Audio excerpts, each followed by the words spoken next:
Hello, chess friends, and welcome to Azadov's Chess Channel, and welcome to a great chess story that happened a couple of days ago. Rameshbabu Praggnanandhaa became now the world's youngest 2600 rated player in chess history. He gained that very nice rating with only 14 years, 3 months, and 24 days.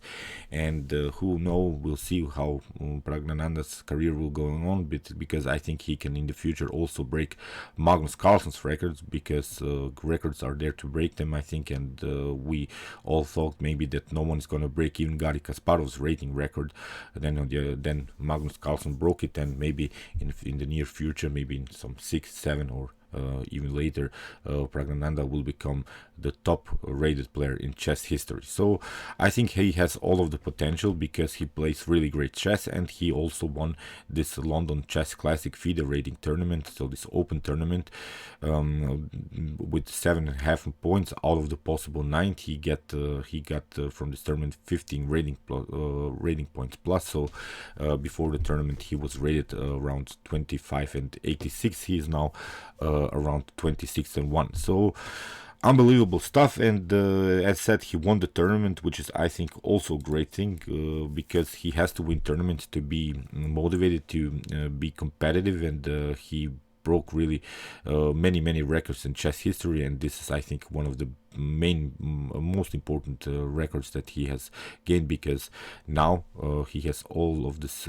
potential to maybe go even further than 2700, then 2800, then many more of these rating points. And I wish him all of the best because he deserves it. I think he is really talented and also a hard-working kid, and that's why I think we'll follow his career to the future even more. So today I wanted to show you a great game played by him from this London Chess Classic. It was against Richard Bates. Again, he's an Intermaster, and the Najdorf was played, and I wanted to show you how Praggnanandhaa handled the Najdorf very good and crushed really here Bates with the white pieces. So let's see the game. We have e4 by Praggnanandhaa, we have c5 by Richard Bates, knight on f3, and now d6, we have d4. C takes d, knight takes on d4, and now knight on f6, and we have knight on c3, and now a6, the Najdorf defense. And here Praggnanandhaa plays the move g3.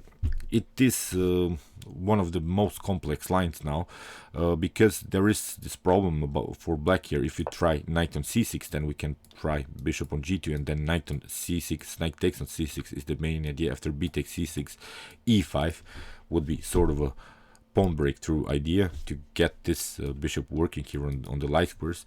In the game after g3, here Richard Bates played the move e5, and knight on e2 was played by Praggnanandhaa. There's also this variation to place our knight on b3, but here knight on e2, keeping a flexible position with our knight, because when we have this knight on d5, then we can maybe reload here this knight on c3, and again have this very important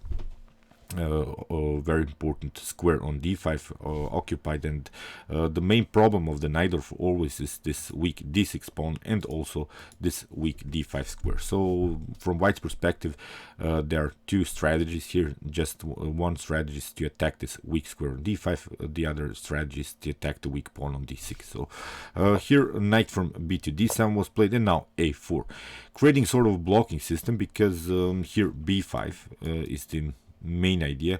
If black tries here immediately b5, then we have knight on d5 immediately, and after something like knight from b to d7, then simply to continue with bishop on g7. So b5 here for black's perspective is maybe a good structure here, but it can always be broken with the move a4.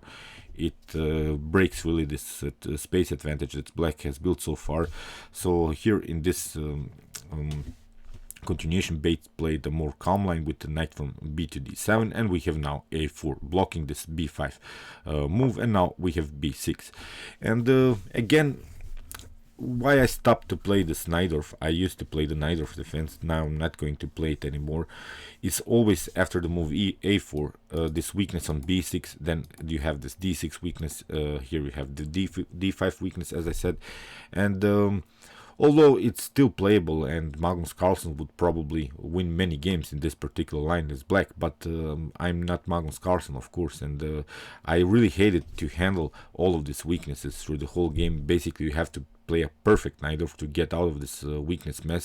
The main idea for black here is, the main advantage for black is that you have built sort of a King's Indian setup. Let's flip the board a little bit. Here, the main idea for black here is to push the pawn somehow on f5 and create sort of a King's Indian attack, blocking the queen side and maybe get a pawn breakthrough with f4. So this would be the main strategical idea here for black, but it's hard. You see how hard it is, because Praggnanandhaa will play a very nice attack on light squares, and that's why, as I said, I stopped to play it. Maybe I should try it again, but I'm not sure, because of this many tactical possibilities for both sides. It gets sometimes too complicated for me. So here, knight on d5 played by Praggu, and now we have knight takes on d5, we have queen on d5. You see, we are reloading, we are not taking with the e-pawn, which is the most important thing, because now black has this King's Indian attack with the move f5 immediately, gaining some space. Bishop on e7, castling would be the main idea. Still, we would have this b6 protected, and we have solved both of our problems. The d5 weakness, because now it's not a weakness anymore, it's our pawn is on the square d5, and black has also solved this weakness on d6. So that's why you have to recapture with the queen.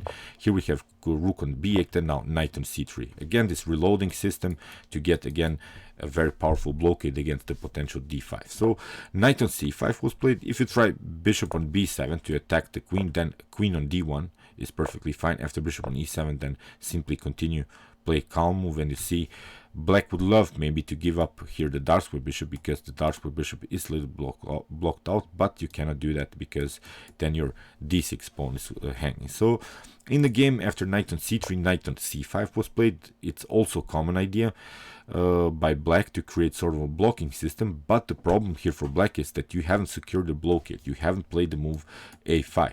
You can only secure the blockade when you play the move a5, but still white can try to do something like c3, preparing this potential pawn breakthrough here with the move b4, kicking away the knight, and similar ideas. So that's why in the game here Praggu simply continuing to fast development. Bishop on g2, bishop on e7, castling, and castling for both sides were played. Now bishop on e3, a very natural move, I think, placing the bishop on the best square with the preparation to play now finally rook on d1 and attack now this d6 weakness. In the game, king on h8 was played, and this is now black's preparation, as I said, to play this common sort of King's Indian move, the move f5 here. And in the game, queen on d2 was played, and now f5. And you have now several choices. You can go f4 here, but f4 leaves, I think, a simplified line for both sides, because after knight takes on e4, knight takes, f takes, and now after bishop takes on e4, I think this is playable also for black, because in the next move we can even try bishop on b7, getting rid of this very powerful bishop, and maybe white will continue the game with some light square weaknesses. So that's why Praggu makes, I think, a great decision here. He takes takes f5, and after bishop takes on f5, it seems now that black has this pawn central control, because he has now two pawns in the center, which can always be good. But the pawn central control is only good if you have this two pawns here connected in the center. So that's not possible, because we have occupied the d5 square. As I said, this was the main weakness in the Najdorf defense that here Bates has played. Here knight on d5, immediately occupying the square, not allowing never black to push here d5 himself. In the game, queen on d7 was played, and now there is this problem.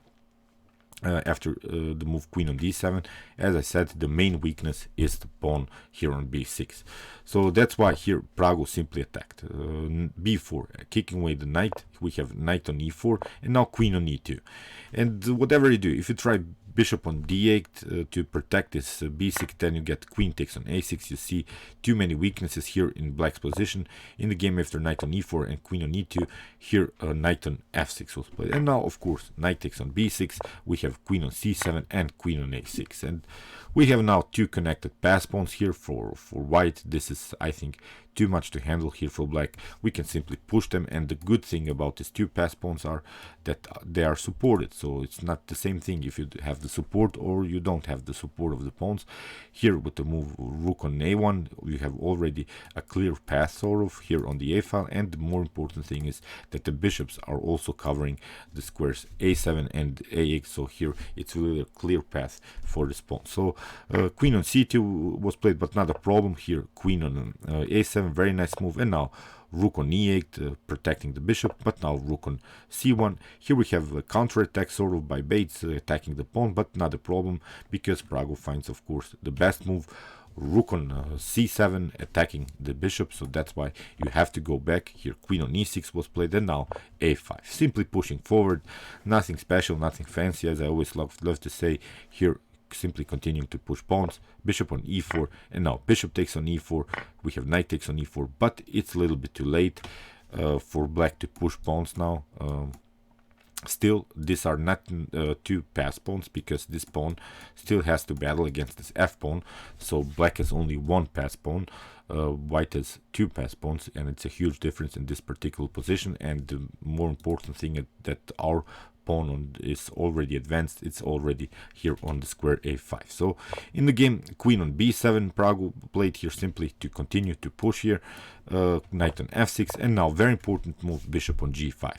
If you try queen on g4 here, it's not so good, because we can take immediately. Bishop takes on f6. After bishop takes on f6, this would be sort of a positional trades of pieces, because this bishop is not active. It's blocked out by its own pawns. This knight on b6 can always find good squares, so this would be a good square here on d7 with a fork on the rook and the bishop. After bishop on d8, we can simply take. Bishop takes, queen takes, rook takes, but now we can take another pawn, and from an endgame perspective, this is completely winning here for white. So that's why after bishop on g5, e4 was played, trying to get some kind of a pawn breakthrough, maybe even some drawing chances, but now simply a6. Here we have queen on h3, and now bishop takes on f6. The threat was, of course, to play here knight on g4, so that's why Praggu didn't allow this move. Bishop takes on f6, bishop takes on f6, and now again the same fork, knight on d7. We have e3 attacking the pawn, but now queen on g2. Very nice defensive move. It's not the problem here to trade off the queens, because, as I said, the power of two connected pass pawns is too much to handle here for black. In the game, we have e takes f2, king on h1, hiding the king behind this pawn, and now queen on f5. Now Praggu simply took the rook. We have rook on e1. It is not so dangerous, I think, because still we have a good defensive setup here. In the game, rook on c1, Praggu played, simply going back. The threat is, of course, to take. In the game, bishop on c3, we have a7 by Praggu. Here rook takes on c1, rook takes on c1, and now black found a very nice move, bishop on e1. But of course, Praggu has calculated all of these tactics, and I want you to pause the video and try to find now the best move here for white. It's winning immediately, because I hope you realize this is the immediate threat here, to play f1 and promote the queen. Then of course, if queen takes, then we can recapture with the queen, and it's checkmate. You cannot also take the bishop here on e1, because then we have a promotion on e1. Pause the video, as I said, try to find the best move. It's really a great move here by Praggu.